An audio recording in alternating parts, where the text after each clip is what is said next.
Jennifer here from Belladonna's Botanicals.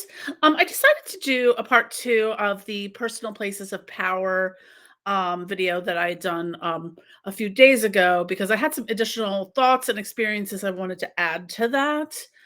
In that video, which I'll link below, I was starting to talk a lot about the physical connections and energetic vortices that we create and our places of power that we have in our own personal lives, as opposed to like looking at a place like Stonehenge as or ley lines or sacred places, or that have that kind of energy vortices like Sedona, Arizona, and places like that. So what I started thinking about really kind of intensely was my own personal places of power. And over this weekend, I went up to the area I was born in and mostly grew up in, despite despite having spent half my life in Philadelphia and a 3-year stint in Northwest Georgia when I was a child. But as I was mentioning in the previous video, and I'm trying to recall this from memory now, is some of the things that were current in dream work, some of the things that were parts of my early spiritual experiences in witchcraft or just in general, generally speaking. And um, I had some interesting experiences this weekend, and I thought I would share them with you because this is something that's so kind of tied together, like really tied together and overlapping in a lot of different areas of my life. So parts of this are, I would say the theme right now for my life is kind of completion, reconnection, and integration. And some of that overarches a lot of the trauma healing work I've been doing in the past few years. So and I think I mentioned in the previous video, I feel like there's a fragment of me that's like stuck in like 1996 because, and I'm not going into the details of it, but that was a pretty significant, the beginning of a pretty significant big T trauma series of experiences and in my life. And a lot of it was connected to an abusive relationship that I was in at that time and kind of being, for the first time, misdiagnosed as bipolar and drugged out of my mind to the point I missed the next year and a half for the most part. But so some of it's related to that because, as I mentioned, I mean, this goes back even like more than 10 years at this point. I talk about the occult bookstore in the mall, in my mind, that it was like this place of power, this energetic vortices. And it was always in that mall that I used to work in, which I went to visit today, which was very surreal.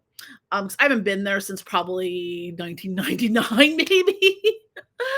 The closest I came to it was the Barnes and Noble that's outside. Killing time. When I was up there, my dad had a medical procedure during the pandemic. But so I was driving around, from. I realized, as a side note, I have no idea where my high school is. Like, I know it's in Bethlehem, but somehow, like, I'm trying. I had to sit there and think. I'm like, you would think that for someplace I went. And granted, I graduated 30 years ago, but for someplace I went for, every day for 4 years, you think I'd remember at least some geographical details of where in general it's located. I'm like, I think you go over a bridge and you go out that way, maybe, and then you turn left and then right and make a bunch of turns and it's by a cemetery. That's about all I remember. I don't know what part of Bethlehem it's in, but that's going to be in my next series of adventures. So last night I was at my parents' house. I was sort of communing, kind of asking, my guides and my spirits, like, what am I supposed to do here?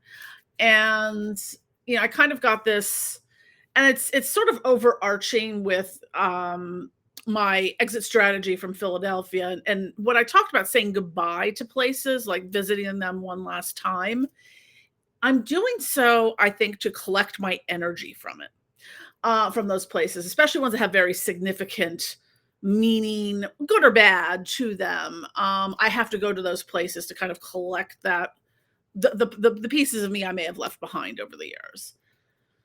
I'm gonna need one big ass vacuum cleaner for South Philly, that's for fucking sure. But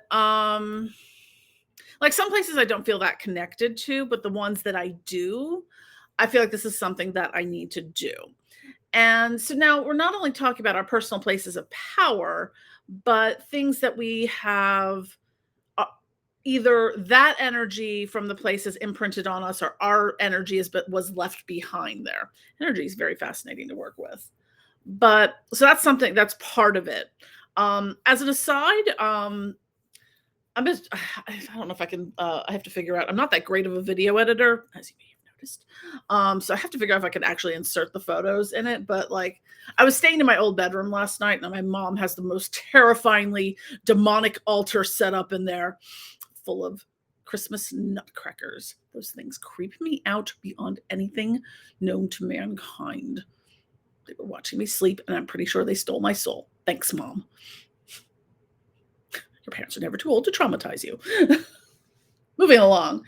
I I hate wood paneling, because my old bedroom is wood paneled. But I mean, it's old. Like, I mean, obviously, I mean, this is probably 50, 60-year old wood paneling, but it's got a lot of those like dark knots in the wood. It's not a very uniform kind of wood that was done in that style. And I was like looking at some of these, I'm like, these are like little, I felt like they were little portals or like eyes watching me. And I sent one to my friend Bonnie, and she's like, "Yeah, you've got elementals in your wall there." I'm like, "Well, that explains a lot." Because my parents, I joke that they have a haunted light bulb outside, one of the outdoor, by the front door, the light fixture. Apparently, the light bulb has only been changed once in the past 38 years.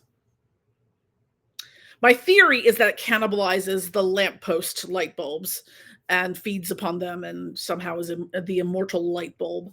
But anyways, very strange. Like, how is this thing working? Like, shouldn't it have just died of natural causes by now, even if you only use it like once a year? Anyways, I've had light bulbs burn out just by looking at them the wrong way. So again, back to the sort of the elementals that, from the wood and stuff. And when because I couldn't sleep, so I was talking to my friend, and I was like, I pulled out, I use, it's on my phone, it's the Necrophonic app. It's sort of like a ghost box app, and what's really fascinating is when I use it here, it is like it's just a lot of chaotic like voices all talking over each other.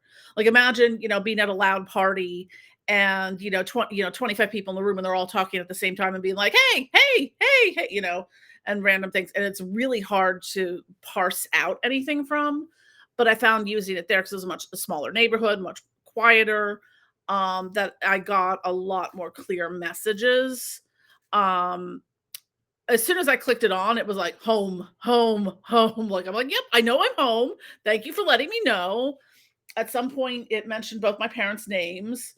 Um, but I was kind of like asking sort of the spirit, I'm like, what spirits are here, and they're all benevolent, they're all like protective, like helper spirits. They're very elemental, which makes sense because my mom's a very like hippy dippy nature girl. But with the walls, it kept telling me wood nymphs. So apparently there's wood nymphs in the wall. And at the end it said Pan. I was like, that's interesting. I've never actually really worked with Pan before. So um my parents' house is full of elementals, which makes a lot of sense. I've got like a little fish pond in their backyard, and lots of wind chimes and various things. But but yeah, it's like I kept getting, in the things that it was coming through the voice box, it was all like things related, like elemental and stuff like that, and spirits. I thought that was pretty cool. Anyways, after I was done doing that, that's when I kind of was on the, all right, well, what am I going to do on Sunday? And I was like, well, I'm gonna drive around a little, kind of refamiliarize myself with the area, because obviously it's changed a lot in the past 20 some years. And yeah, and I decided my first place of that I needed to go was the mall where I used to work. And that's where I met my abusive ex. Um in I guess late 95 maybe. I'm not gonna go into that whole story because, like, literally in the past 25 6, 7 years, I've really only outside of medical professionals, only ever really told the whole story about 4 or 5 times, so it's not something I share. Not something I'm going to share publicly, nonetheless. Anyways, so, now I mentioned in the previous video and a little bit in the intro, this in the mall, in a lot of the dreamscape. Now, this is someplace I had not been in 25 years, say. And like I stopped working there because he would just show up at my jobs a lot when I worked there. So and being sort of the trauma of the relationship and the emotional turmoil, it was a period of time that was like a great fracturing when it comes to like big T trauma kind of stuff. So, and what that big T trauma did, because we both worked at the same store there, which is no longer there. I mean, that closed, geez, that closed even before I left. So, um, but what I found fascinating was now in the dream where I talk about how there's this like, because most malls you've got the flat storefronts, but like this one there was sort of, well, let me do it this way. So it kind of would go concave on one side. So you've got a storefront that's here and then something that's sort of on an angle. And the vortices it was in that in between space. And that's where that like occult bookstore that kept popping up in my dreamscape for, I don't know how long, over the past 10 plus years when especially more so during the time in which I wasn't really practicing magic. Um, so I found that space. Um, it's interesting because like the one thing that changed, there was a German sort of restaurant beer garden kind, well, I mean not beer garden, but place like bar restaurant place that I'm pretty sure used to be on the second floor, but is now just directly beneath it on the first floor. Had a good kibasi with sauerkraut today. It was rad. Um, but what I didn't realize with this vortices was because it was always on the second floor. The store I used to work at was directly underneath it, which ironically now is a Spencer Gifts. But I feel like and as I approached that, like I knew exactly where I was because I could feel the energy. I could feel that vortices. And now on the second floor, it's some sort of like cheap shit, like sneaker shoe store thing. And but I could feel that energetic place of power that or and when you say power, it doesn't have to be, I'm talking something that's beyond the binary of positive or negative. It was an energetic vortices that I created through my trauma. And so what I was kind of instructed to do on my fact-finding journey today was I bought a piece of black tourmaline with me to kind of collect my energy from this place to take it back to bring it back and to integrate it.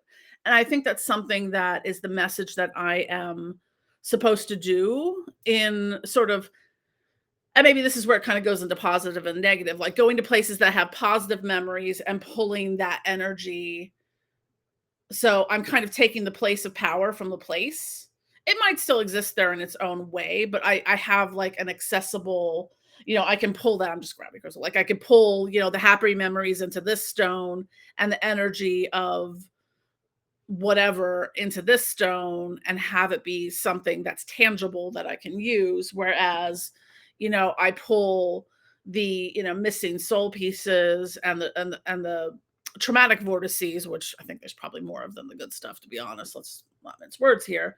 So to be able to pull the missing soul fragments from those energetic vortices back and to integrate them within myself.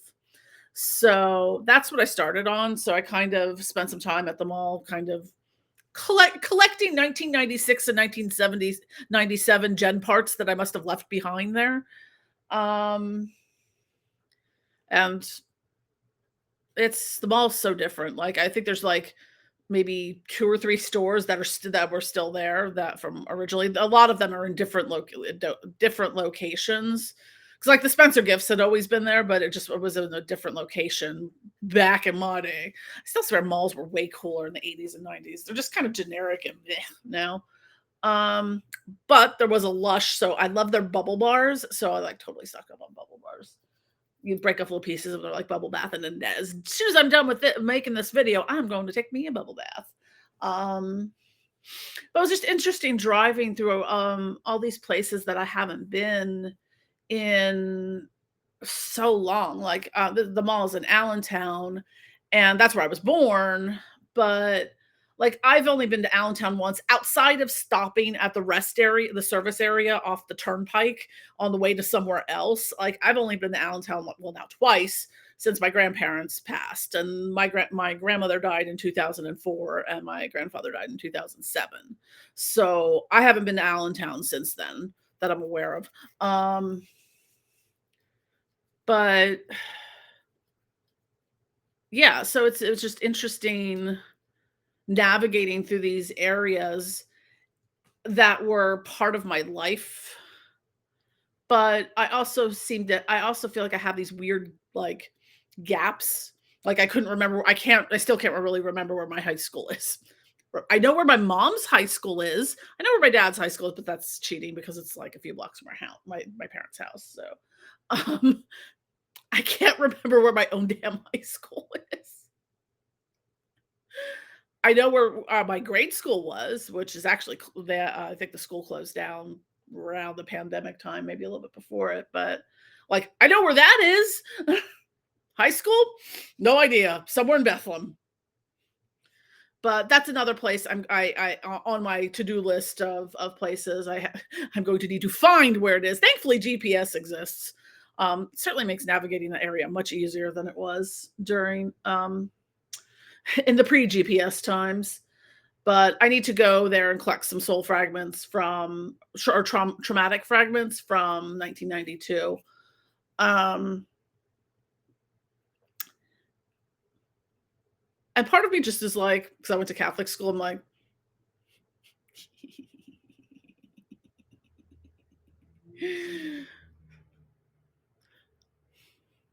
I want to be the alumni that has caused the sign to be put up. No summoning of demons or ancient gods and goddesses on school grounds. Although that probably existed while I was a student there. But anyways, I used to like to read the Necronomicon in the hallway just to freak people out. But I digress. So this is something that's integrated in between, my life in Philadelphia and my places of origin and stuff. Some of like there's some places of power I just literally can't get to right now. Like, I can't really, justify a trip to Northwest Georgia to, right now. And I don't really want to go to Northwest Georgia for any particular reason, but so it's pulling these pieces, because a lot of times when we talk energetically, or about magic and spirituality, we talk about energy, we talk about cord cutting and like the etheric cords that attach, not only to other people, but to places and other things. So some of this is, for me, is cutting the cords with places. Um, Especially ones that are, not so great actually, as far as the associations go, or that I want to kind of clear the slate with. Um, so that's one part of it, and it's in the trauma healing aspect is, kind of finding, in the completion of, that transition is, reconnecting and then integrating those, sort of parts or soul pieces. What's really fascinating, is that, when we talk about parts work in Western, like, therapy, psychology, and therapeutic practices, is it's really just shamanic soul retrieval. That's really what the entire thing is kind of based on. So if you look into shamanic studies and healing, a lot of those modalities are wrapped up into Western medicine, just with a brand of Western medicine on it, because there will always be people that will kind of be like, whatever, Reiki doesn't work, or that's just, voodoo, or that's just, I've had people, doctors or stuff be like, talk about taking vitamins, supplements. They're like, oh, we don't believe in that sort of voodoo, which is kind of insulting actually.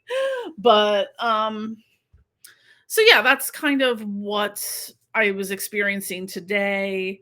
And, kind of now that I have, my black tourmaline that has those kind of that energy that I brought from there back with me, I can work with that to reintegrate those pieces from the great shattering of 1996.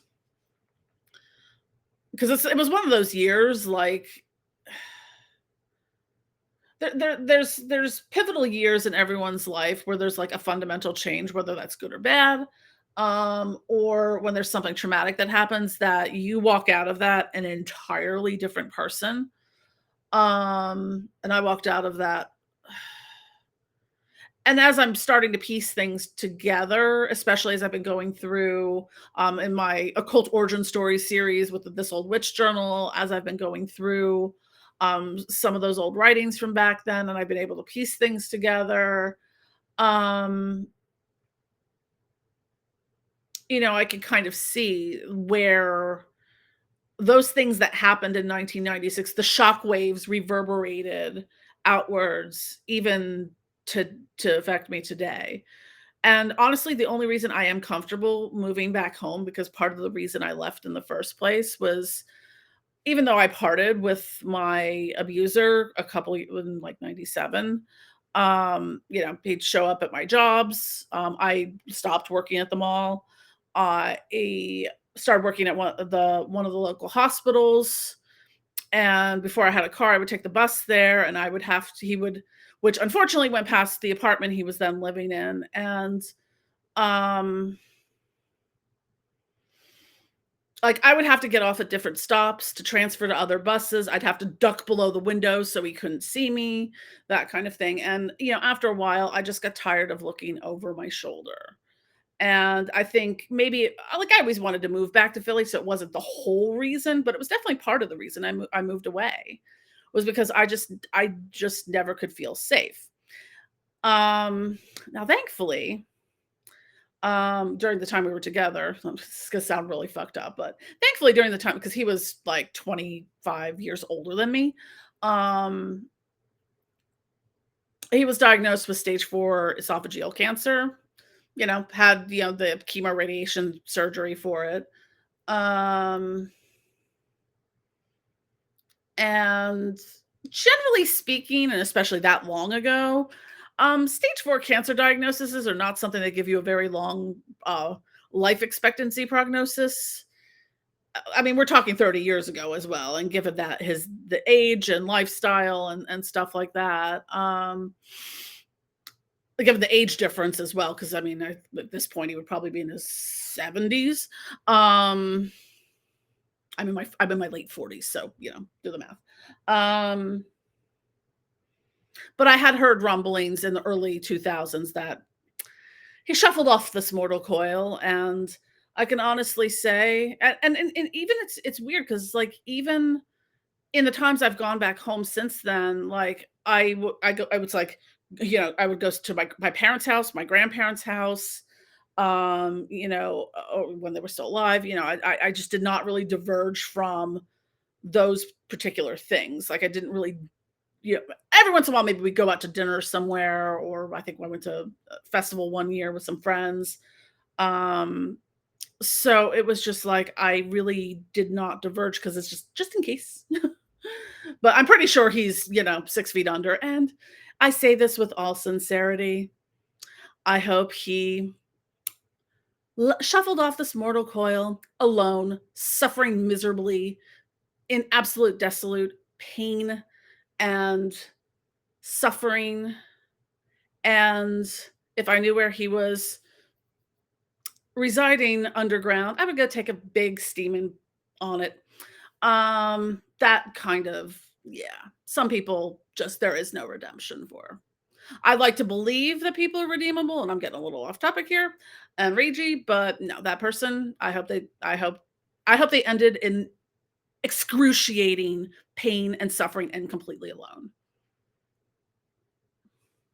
And I feel no regret, no shame, nothing in saying that. So, anywho, I feel safer going back there. And if by some chance he's still alive, he's fucking old as shit now, so I'm not that worried. But I don't think he is. I don't feel that energy anymore. Like sometimes you can sense people's energy, but no, I know that. And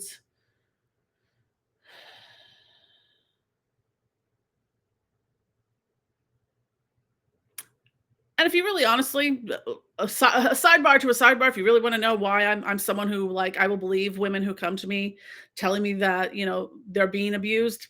There's a reason for that. There's also a reason, and that's part and parcel why I said to a lot of the left hand path and the abusive, misogynistic um, trash that are involved in some aspects of it. Some of the brand name people, and I'll leave it at that. Because I realized that I was being re-traumatized over and over again. And none of these people give a shit. So, Gen X salute. Or, hold on. That's my favorite. Or dun dun dun dun dun dun dun dun dun dun dun dun dun dun dun dun dun dun. Yeah, and I wonder why sometimes I feel like I'm getting shadow banned. But Gen X salute out. Oh, come on, you guys love me and my weird shit. But anyways, to wrap up this crazy wild ride, because when isn't it a random car chase in a dumpster fire during a flood and a hurricane in volcano season, is that sometimes some of these places of power we have to reclaim our own power, and our emotions can create energetic vortices and can influence, especially if you're in a place that has a lot of active land spirits or energy. So, because I mean, I could feel that energy from that very specific place, that place that showed up in all my dreams. And I'm kind of blown away that I didn't connect the fact that the place I worked was directly beneath that place. I was like, oh, well, that explains it. Because and it that energy went like straight up, like from the first floor through the second floor, and it was really intense. So I was like, "Oh, I know that energy. Hello, 1996 Jen. Why don't you come on home?" Um, she was a bit ragey, and then drugged into submission. So most of the story I probably can't tell on YouTube without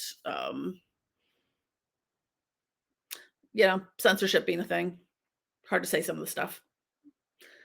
Anywho, so I'll be sure to update people with my adventures in energy and energy collection and reconnection and integration for myself.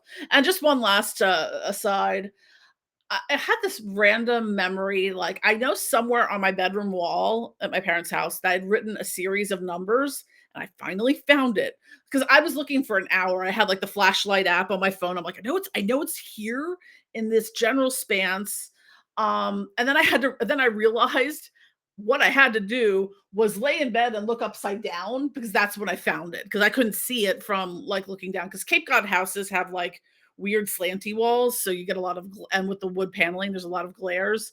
So if you if you start at the smiley face on the right, move to the upside down peace sign, you get a number. There was a number string which I think was a date in 1991. It was like maybe it was either January 1st or January 18th or 12th. It's kind of hard to see. And 91 or November 18th or 12th, 1991. And then I found another one that was like 718, but I couldn't see the years. I mean, it rubbed off. I probably scratched it with my nail or wrote it with a pen or something. And I swear to fuck, it said NKOTB underneath it. And if you know what that stands for, you get it. If you don't, Sorry. Gen X trade secrets. Anyways, thank you for watching. I know people, I'm glad to share my life story, with someone I've always, wanted to. I think sometimes I save a lot of archival things because somehow I find myself interesting enough that someone's going to want to write like a book on me someday, like the biography of, or maybe I'll just make biographical videos on YouTube, and then someone will write a biography on me because here's all the information you need to know. Anyways, I love you all. Don't forget to click like and subscribe. I would say hit the notification bell, but I don't think the notification bell is working very well because I swear to fuck, I do not get notifications for anything unless I like unless someone has like a premiere or a live stream and I click notify me for that individual thing. That's the only way I ever get notifications anymore. So and that seems to be kind of be a cross because a couple people thought I was shadow banned or that I hadn't been making videos or whatever. They're like, oh, glad to see you back on YouTube again. I'm like, I've been here the whole time. But people aren't getting notifications for things. So be sure to just, check my social medias for Belladonna's Botanicals. I always throw that out. Sign up for our e-newsletter because I always link all the videos in there. So because sometimes YouTube be unreliable like that. Anyways, thank you so much. Love you all. Have a good night.